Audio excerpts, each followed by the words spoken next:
Le prophète Ayoub est mentionné dans le Saint-Coran comme un serviteur exemplaire de patience et de piété. Il descend de la noble lignée du prophète Ishaq, Isaac, fils du prophète Ibrahim, Abraham. Certains savants rapportent qu'il était un descendant direct d'Ésaü, le fils de Ishaq. Ayoub était un homme riche, pieux, généreux et aimé de son peuple. Allah l'avait comblé de grandes bénédictions. Il possédait d'immenses terres, du bétail et des richesses. Il avait une épouse vertueuse et de nombreux enfants. Il était connu pour sa justice, sa bonté et sa gratitude envers Allah, partageant toujours avec les pauvres et les orphelins. Pour éprouver sa foi et montrer son exemplarité à l'humanité, Allah permit qu'il traverse des épreuves très lourdes. Perte des biens et richesses. Ses terres et troupeaux furent détruits. Lui qui possédait beaucoup devint pauvre en très peu de temps. Mort de ses enfants. Tous ses enfants moururent les uns après les autres. Malgré cette douleur immense, il continua de remercier Allah. Ayoub fut atteint d'une maladie grave et douloureuse qui dura de longues années. Son corps devint faible et couvert de plaies. Il ne pouvait plus travailler ni se déplacer. Les gens s'éloignèrent de lui, sauf son épouse fidèle qui resta toujours à ses côtés, le servant avec patience et amour. Malgré toutes ces épreuves, Ayoub ne cessa jamais de se tourner vers Allah. Il ne se plaignait pas de sa condition, mais répétait constamment « Alhamdoulilah, louange à Allah, en toutes circonstances ». Il avait compris que ces épreuves venaient d'Allah pour tester sa foi et élever son rang. Son épouse, elle aussi épuisée, finit par être tentée par les insinuations de Satan, qui voulait briser la foi d'Ayoub.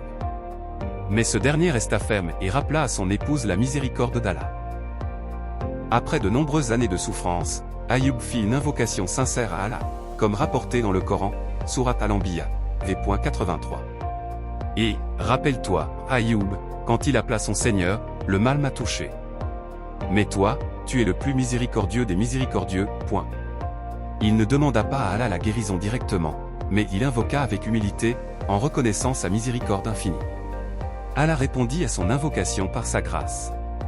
Il lui ordonna de frapper la terre de son pied. Une source d'eau pure jaillit. En se lavant avec cette eau et en buvant, Ayoub fut totalement guéri de sa maladie. Allah lui rendit ensuite sa santé parfaite, sa richesse multipliée, de nouveaux enfants en remplacement de ceux qu'il avait perdus. Ainsi, Allah fit de lui un signe pour les croyants, symbole de patience, foi et persévérance. Le prophète Ayoub est le symbole par excellence de la patience. Malgré la perte de ses biens, de ses enfants et de sa santé, il n'a jamais protesté ni contesté le décret divin. Sa patience n'était pas seulement une absence de plainte, mais une acceptation sereine de la volonté d'Allah.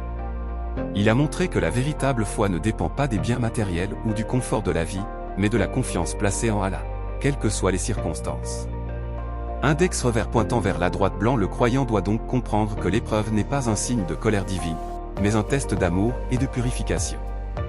Plus l'épreuve est grande, plus la récompense est immense, si on garde la patience. Même après des années de souffrance, Ayoub n'a jamais cessé d'espérer la guérison et la délivrance d'Allah. Son invocation est très courte et pleine d'humilité, il reconnaît son état, puis invoque la miséricorde divine. Cela montre que, peu importe la durée ou l'intensité de l'épreuve, le croyant doit toujours garder l'espoir. Allah dit dans le Coran, Surat Az-Zumar, 39, 53. Ne désespérez pas de la miséricorde d'Allah. Certes, Allah pardonne tous les péchés. Ainsi, même au plus sombre de la vie, la lumière de l'espérance doit illuminer le cœur du croyant. La gratitude, shukr, est l'autre grande qualité d'Ayoub. Avant l'épreuve, il remerciait Allah pour ses biens, ses enfants et sa santé. Pendant l'épreuve, il continuait de remercier Allah, même dans la maladie et la solitude. Après la guérison et la restitution de ses bienfaits, il resta humble et reconnaissant. Cela nous enseigne que la reconnaissance envers Allah ne doit jamais dépendre des circonstances. Le croyant doit dire Alhamdoulilah dans la prospérité comme dans la difficulté, car chaque situation est une occasion de rapprochement avec son Seigneur. Satan a tenté de briser la foi d'Ayoub en lui enlevant ses biens, ses enfants, puis sa santé. Mais il n'a pas réussi. La force d'Ayoub résidait dans sa conviction que tout vient d'Allah et tout retourne à lui. Même quand son épouse, épuisée, fut tentée par les suggestions de Satan, Ayoub resta ferme et patient, lui rappelant la promesse d'Allah. Cela montre que la foi protège le cœur contre le désespoir, la colère et la perte de confiance. Le croyant qui s'accroche à Allah est invincible face aux ruses du diable. L'histoire d'Ayoub nous enseigne aussi une règle universelle: après la difficulté vient la facilité. Coran, Sourate Ash-Shar, 94, 5-6. Après des années d'épreuves, Allah lui rendit sa santé, ses biens et lui accorda une nouvelle descendance.